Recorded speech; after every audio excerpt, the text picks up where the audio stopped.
Good. So let me one more time introduce you to our friend and business partner Kishan and also his company, Ion Idea, because they are strategic partners from our CHC Summit since a couple of years already. And Kishan, you also were speaking last year at our summit. So Yes. very, very welcome. And please introduce yourself and tell us a little bit about yourself. Thank you, Stefan. Appreciate it. Hello, everybody. Nice meeting you all. My name is Kishan, and I am the founder and CEO of a company called Ion Idea. Ion Idea is a technology firm. We do business consulting, business transformation related services for mid to large size enterprises. We also do technology implementation and digital transformation work. We've been in business for about 34 years now. I started it, a few decades back. So, uh, and uh, and today we have about 1,000 employees in our company working in the US, Middle East, Europe, India, and Singapore. We have customers and employees in all these places. That's me. So thank you for the opportunity to be here with you. I really appreciate it. That's absolutely amazing. Kishan, and as far as I know, you started this actually in your kitchen, this company, right? And now you have over 1,000 people in your company. Yes, it was more out of necessity. It wasn't any great strategy when I started it. I immigrated from I immigrated from India to the United States, and being the only person from the family to have immigrated to another country, and financial pressures were strong on me because my father had a major heart attack, and then he couldn't work at that time, so I was the eldest in the family. So at that time, I was in my kind of mid 20s, probably early to mid 20s. And then I decided if I, instead of working for somebody and getting paid 45 grand a year, which is what I was getting at that time in the United States, if I went out and did some consulting work or contracting work, I'd make another 5 or 10 grand a year. But what happened was, all the companies that I went and interviewed with for a contract position wanted me and wouldn't take no for an answer. So I had to take all three of them as clients. And then they didn't want my part-time, they wanted my full-time. So I ended up doing three full-time jobs, and instead of making another 10 grand more a year, I started making another $250,000 more a year at that time. And for a 25-year-old guy, it was a lot of money in the 90s. So that's all I Oh can say my about God, what a start. it. What a So start. yeah, That's yeah. incredible. So, Kishan, talking about freedom, what does freedom as an entrepreneur means for you? Well, interestingly, I didn't have a lot of freedom as an entrepreneur for a long time because I was so involved in every aspect of my business. And freedom was not the intention. And even if I had pursued it at that time, it would have been a mirage for me at that time because I was involved in everything from sales and marketing and then delivery and so on and so forth. And most entrepreneurs get into business because they want freedom, like financial freedom, operational freedom, freedom to be their own boss, freedom to work from where they want or or one or more of those things, right? But the truth is, most entrepreneurs don't build freedom for themselves. It is they just build stress.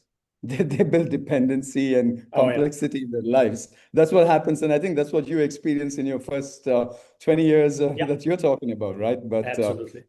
But as you mature, as you get more gray hair, and as you become a little more philosophical, because everything is not under your control, no matter what you plan and everything. Strategies are important, plans are important, discipline in executing them are important. But anybody who thinks that outcomes are in their hands and everything will happen according to the way you want, isn't living in the real life, is not in the real world. I So agree. I agree yeah, so one 100% has with to you. learn to accept. One has to learn to accept that we only have a right to our labor and work and so forth, right? We don't have the right to the results at the end of the day. Results will happen, whatever will happen, and that gives you peace of mind if you come to if you reconcile with that, you get peace of mind. Because there used to be times when even if I lose a small deal, I was so hyper competitive, it used to aggravate me. And then that was no good for my health. So, but now later on, when I reset myself with this philosophical bend, all I do right now is strategize, plan, and do the very best I can. whatever happens, happens. I accept it and then, continue working. That's about it though. So Oh, that is that's my amazing. freedom now. Freedom from my own yeah, self-imposed, pressures that I had earlier. So that is the real freedom I have right now, so. Oh yeah. Oh yeah. Yeah. It's so interesting that you mentioned that most entrepreneurs are just stuck in their dependencies. And I always say most entrepreneurs, they do not have a company. They actually built a job where they are stuck in now Yes. much more than they were stuck before as Yeah. an employee. Because Hmm. as an employee, what are you doing? You probably are ending your business day at 6 p.m. Then you go home and okay, you are home. Yes. That's it. You just close the door, you go out of the office, and that's it. As an Hmm. entrepreneur, 7 days a week, 24 Yes. hours a day, it will be in your mind and it will never stop. Correct. And if we do not figure out at some point on how we can reduce dependencies and how we can set up systems on with technology or with team members, and I know Hmm. you are an Hmm. incredible example in doing both because you build a tremendous amount of team around you and you are leveraging everything what technology is allowing us. And that's an absolutely incredible part. Um, talking about that, do you see maybe an advantage in leveraging more technology or leveraging more team members, or would you say no, it's completely equal? Um, Yes and yes, but I'll come to it in more detail later. But the thing Okay. is, there are businesses and there are businesses, right? When one starts off initially, you're the only employee, like you said, and your business is a lifestyle business.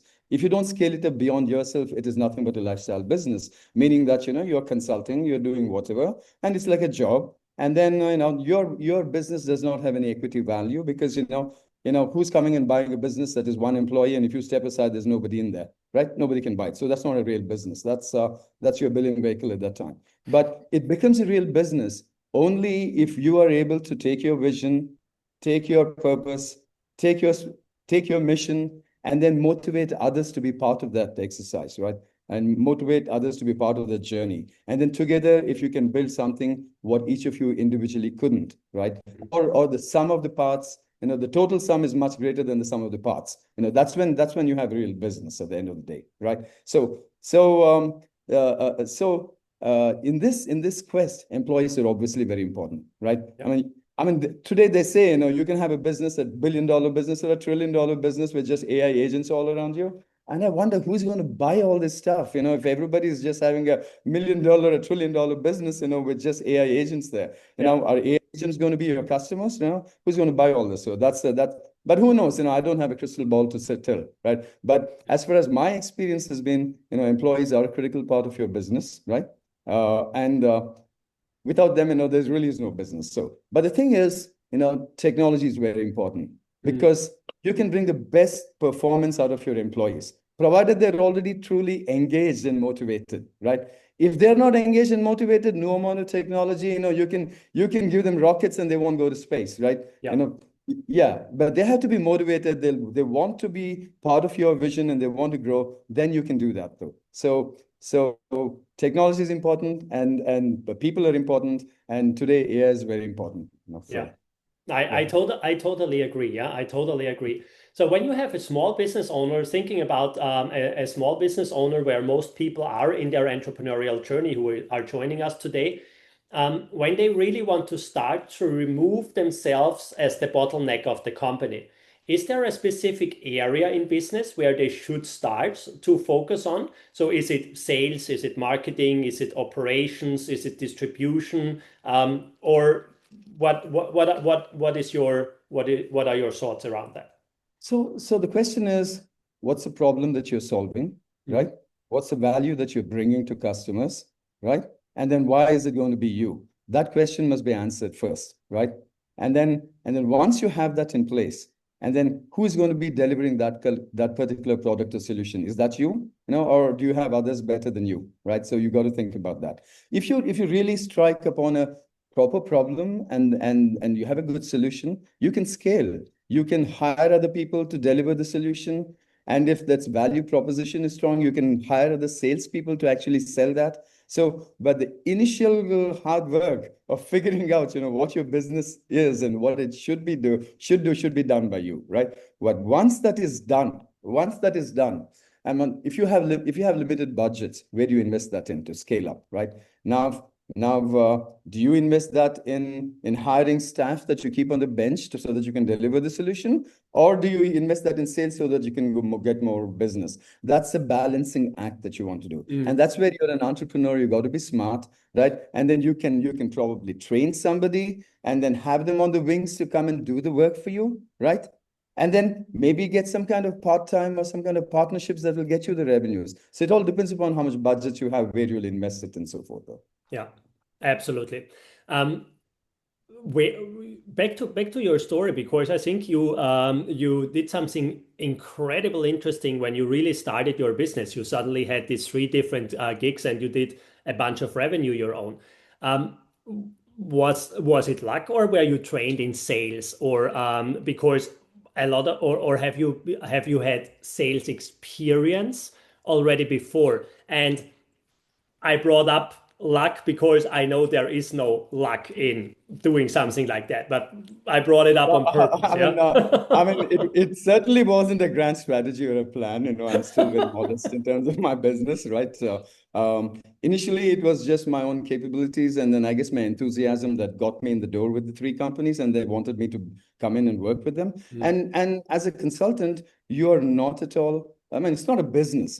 I was just going out and consulting my own self. So I was almost like an employee, except that I was getting paid differently by these guys, though, right? But what they liked about it is in the United States, one of the beautiful things is, if they recognize that somebody's delivering value, they give you opportunities, more and more though. So more Oh yeah. responsibilities, more opportunities. And that's how my business grew. So two of these companies really liked what I was doing. And I wasn't a salesperson. And I was Yeah. an actual nerd, doing deep down programming and that kind of stuff. I was not a salesperson by training or by education, right? So at that time, I was just a nerd doing a lot of embedded computer programming and stuff like that. So, That's but these two companies really liked my work ethic, because I used to get up in the morning by 4, and then the first job I used to be there by 5 in the morning. And then when I came back home, it used to be 11 in the night. And I was doing that 7 days a week for many years. Mm. So when they saw this was happening, and then they appreciated that, and then asked me to take on some bigger responsibilities and two of these three companies. And then I didn't have the time. I told them I'll do that provided you let me bring my team over. And then I had no team, but I just blurted that out, Oh right? yeah. And they said, sure, you bring your team over. It was a go-go 90s That, in that India, sounds United very States. familiar to some situations I also had in my early days. Yes, yes. So I hustled, I called my friends and their friends and so forth. I knew Hey, how by much the they way, were you are getting. my team now, so you need to pretend to Yes, be my team. yes, and I could easily motivate them because I knew how much they were getting paid in the jobs, which was what I was getting paid when I was in that job, and I knew how much I could pay them, which was about 50% more than what they were getting paid, right? So I hired a lot of people, and we grew to 100 people in our firm within about a 12 months time frame, because these two companies gave me a chance, and Oh, then so that was luck. Because they were growing and I was in the right place at the right time, yeah. they gave me a chance. So that was all luck. It wasn't any great sales that I did in my part, though. So I agree with I agree with nearly everything, but I do not agree that it was luck, Kishan, because you mentioned something very important. You were the first person leaving your country and immigrating to another country, and you created this situation. And that's I think what a lot of entrepreneurs, or what a lot of people, when they see successful people like you, or like me, they think, oh my God, Kishan was so lucky, or Stefan is so lucky, or he was just in the right place at the right time. No, you should have been in India because you were raised there, born there, grew up there, but you decided that you are going to change something. And you decided that you need to take care of your family because you mentioned your dad could not provide for the family because he was ill and sick back then. So you needed to do something. So I'm sorry, but I would not call that luck. You you It's just showed up. circumstances. That's all I know. Yeah. Yeah. But that's what entrepreneurs are doing, in my Yes. opinion. Yeah. So we probably we can call it we create luck for ourselves. But Hmm. one of my mentors always said, Stefan, the more I work, the The more likely. luckier I get. Yeah. Yes. And that's so true Yes, because absolutely. Yeah. yeah, sitting at Mhm. home watching bullshit cat videos on Insta or on social and waiting that I'm motivated and that luck is going to strike me and I'm suddenly be successful and beautiful and healthy and have the dream life. Nah, no. Yes, absolutely. I mean, I'm in agreement with you. You got you. There is preparedness, there is effort, Yeah, and there is opportunity. All three yeah, come together. yeah. Yeah. Right, right, right. Now I agree with you. So, Kishan, we have a very interesting question from Nicole in the chat. And Nicole is asking, if you don't achieve an exit, aren't you more trapped with employees than as a solopreneur? You have to pay them, are responsible, you have to be there most of the time, unless it's distributed leadership or you delegate everything but strategic work. It's only you. You are more flexible in terms of freedom. So, Yes, and Nicole, you're 100% right.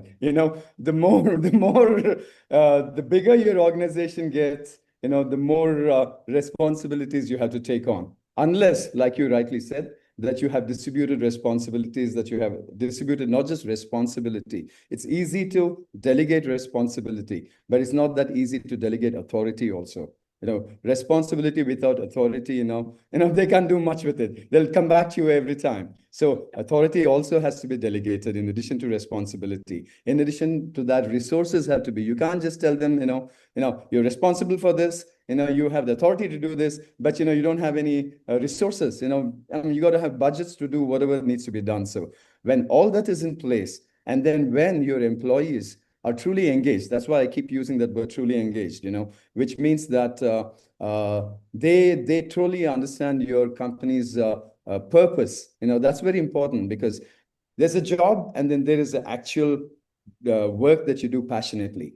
People do jobs for income, right? But they work passionately only when they are truly engaged, which means that they see the vision of the company, they're in line with it, they understand the strategies, and then they either agree with it or provide inputs to it to make it better, and then they are providing information for the execution plans. They're part of the plan, people who are creating the plans, and they're executing it. So when all that come into place, right, then they're truly engaged, and then you can start, moving yourself out of the day-to-day operations and work on the business instead of working in the business every day.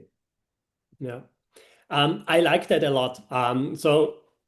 Some probably let me share a little bit a different approach to that. Um, the solopreneur is the single most dangerous situation we can be in Mhm. because when something is happening, what you do not plan for, Mhm. you don't make money anymore. So let's say you go out and a car hits you and you're not responsible because you were not the cause of the accident.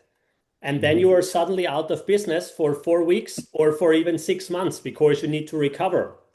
Mhm. Or what happens if your kid gets sick or your mom gets sick and you need to take care of that?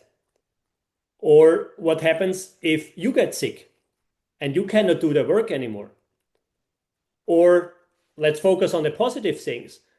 What happens if you go on a 14-day vacation and you just don't want to take a look at your phone and don't pick up calls and don't do emails for 14 days in a row? What is happening with your business? So now you can say, of course, Stefan, when I build enough cash flow reserves, when I'm careful with my money, when I probably build a passive income stream, yeah, then you might get there as a solopreneur somewhere in the future. But until you are there, you are in the most at risk situation you can be at. And you will never be able to get your ass out of a lot of roles and a lot of responsibilities you most likely will not enjoy doing. And so it really comes down to where you want to go, what I mentioned in my keynote before, and how you define freedom for yourself. If you probably define freedom that you don't need to talk to anybody, you don't want to step into leadership, you don't want to be responsible for any other people in your company or anything else, and you have an incredible financial plan and strategy in place that is going to take care of you, your family, your loved ones, or very bad, very unpredictable situations, then do it. I still would not recommend it, but then do it. Unfortunately, what I see, at least 99.5% of all solopreneurs never ever gets to the point that they have this safety net or they created this type of safety net. And yes, you need to step up your game. Yes, you need to hire people. Yes, you need to learn different skills. Yes, you're going to have bigger problems and different problems. But you know what? When I'm not available for 14 days, nothing is happening. Nothing. Literally nothing. My team members are there. My team members still going to sell. My members still going to do marketing. The projects are still going to deliver. Yes, of course, certain things will probably be not so fast or need more time, or people are forced to make a decision what normally they needed to bring me in. But if I would disappear right now for 14 days, nothing will happen. And that's the type of freedom what I want to have and what I designed. And I know a lot of people build their companies for an exit. And I was thinking the same way a long, long time. So I really was thinking, okay, all these startups, they built the company, work with investors, then they exited a couple of years and then they retire rich. Yeah, okay. We also know that not a lot of success stories look like that. But on the other hand side, I figured out I don't want to sell my companies. I want to build something what is serving my life and what is serving a greater purpose. And one of the purposes and one of our mission we have is we want to help 100,000 entrepreneurs on this planet achieve their perfect version of freedom entrepreneurship. Whatever this definition is, that's one of our missions we have. So when I want to exit my company very fast, I don't know if this company ever is going to achieve this mission because somebody else is going to call the place. But this being said, one of my goals is I want to step back as the owner of the company. And my goal is that I build such an incredible leadership team, including a CEO at some point, who is running my company group, that I step back as the owner. Yes. But that's my goal. So looking forward how you see this, Kishan. So coming to entrepreneurship and solopreneurship, let's get to that first. Different people are in different stages of their lives and in different conditions or different responsibilities and so forth, right? So entrepreneurship may be great for some people, who either have at the early stages of life. I'm in my early 20s. I don't have any responsibility towards anybody else, right? And my family, everybody's taking care of themselves, right? So that's a great time to start as an entrepreneur, right? No problem. Or you are dual income family, you and your spouse are working, right? One of them can jump into entrepreneurship, no problem, right? The other one is holding the fort, right? Or you have progressed in life, had a great career, are comfortable in life, but now want to step aside and be your own boss. You're able to do that as well, right? So there's multiple stages of life where you can probably get into entrepreneurship, right? And I'm totally in agreement with you. If you're the only one person in the company, you really can't take time off, right? Because your customers will be calling you and you can't say no to them, or some other problem, or you have to do delivery and it's really difficult to take time off. But that's a sacrifice you make initially until you're able to scale up your business. bring in other people into the business and so forth, right? And then in terms of exiting the business, each one to himself, right? And then you are here building a legacy, right? Multiple companies that you want to continue on beyond, let's say, your existence on this planet, right? Maybe that's your thing. But many people want to cash out and sell. Nothing wrong with that too, right? And then they can do that. I myself got a lot of offers in the 90s and later, to buy out my company. I still keep getting offers. I was too young and stupid in the 90s. I didn't take offers. It was really nice. I could have put it my feet and then just retired and not worked anymore. Tens and tens of millions of dollars, there. But at that time, I thought the money wasn't enough. At the time, I had about 450 employees in my company. And then I thought this money is great for me to take home and then not ever work again. But what do my 450 employees do? I have to, they can't, if I distribute it there, they're not going to get much out of it. So we decided to build intellectual property, IP, products, etc., instead of being only in services, so that we can get a better valuation, right? And thought we could exit at that time. But markets turned on a dime, and then my business tanked. 75% of my customers didn't exist anymore, right? The telecom bust, the dot-com bust, the 9/11, and all those happened, and 75% of my business didn't exist anymore, period. And no revenues coming in, and I had 450 employees in the United States to take care of, right? And then my lawyers came and told me, I had attorneys in the business. They came and told me, Kishan, don't worry, in Virginia, unlike in Europe, unlike in Europe, in Virginia, and in America, it's employment at will, 2 weeks notice, and then that's all. You give them, pay them for 2 weeks, and you're done. So I went home, thought about it, deliberated, and I just couldn't get myself to do that because all these were guys, I had personally interviewed and then brought over people and promised them better situations than what they were. I pulled them from, large companies with more stable jobs and brought them into my companies. And how could I go back to them and tell them that, sorry, no, goodbye. I couldn't do that. So I decided, I'm not going to do that. I decided to keep them on the bench, keep them for three months or so. I thought that's what it would be, to deploy them on other contracts or have them find another jobs and stuff like that. And I could do that because we had a lot of retained earnings in the company because we had done extremely well. We had tens of millions of dollars in retained earnings, so we could do that. But it took me 18 months to actually find them new homes, whether they found their own homes or whether we found other projects for them. And then so we were wiped clean, We had to start with a clean slate after that.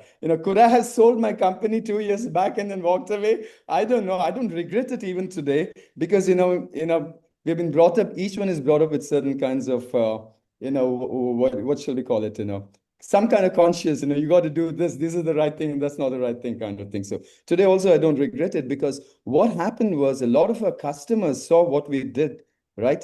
And then they in turn, worked with us for a long time because of that existing customers, though that didn't get wiped out. We have customers working with us today that have been with us for 30 years, 25 years, and 20 years continuously, because I think good karma comes back, whatever karma, good or bad, comes back to you at the end of the day. If I had treated my employees shabbily, perhaps my customers would have treated me shabbily at that time. So, who knows? But today, coming to that point about exit, right? And I know Nicole asked about that also. So will I take a great offer that comes? Yes, provided all my employees are taken care of very well. But otherwise, we have a different path right now. We are converting our business from a personally owned firm with me owning all of it to a partner-owned firm in the model of a McKinsey or a PricewaterhouseCoopers is. So which means that we are bringing in partners into the firm and then giving them an opportunity to own pieces of a firm. And then they are bringing us into new problems, opportunities, markets, logos, etc. And then, we give them equity in our business in return, and we also do a revenue share with them in return for that. So, and since the last 18 months, we have onboarded about 95 partners into our firm right now. So that's where we are. That's incredible. So that would be our exit plan. My exit plan is I can wash my hands and walk away when the partners are running the firm. And then if they choose to take it public at some point of time, it's them. I don't have that kind of expertise, but I'm bringing in people who have all that kind of experience and expertise. So that's amazing. That's amazing. Thank you so much for sharing, Kishan. So one last question before we wrap this up today. I mean, you built such a success story and you have so many amazing things what you already accomplished in your company. Why do you still work so hard? So why not just step back? And why not just, okay, say thank you very much? I mean, you shared that with the partners, but Yeah. you could have also said, no, I don't want to do that. I don't want to be there anymore. I just put a CEO in the company or I sell it. Why you still work so hard and why are you doing this still? So I won't necessarily say I'm working hard. I may work long hours, but it's not a pain for me because I'm truly enjoying it. And at the end of the day, we all have to do what we enjoy. You know, I enjoy trekking, I enjoy working, I enjoy going out to the gym and some stuff, and I do all of that. I don't sacrifice any of that as well. So, but at the end of the day, you know, we are all blessed with talent and capabilities, right? And we owe it to the universe to use that till our last breath for the benefit of others. So that's the reason I keep working. What an amazing statement to end this call. Kishan, thank you so much. It was Thank you so much. absolutely Thank you for the incredible to talk opportunity. with you. And Yes, thank you for sharing this incredible thing. sure So, thing. a huge shout out and a virtual or a real applause for Kishan. Thank you. Thank you. Thank Thank you. you. That was really amazing.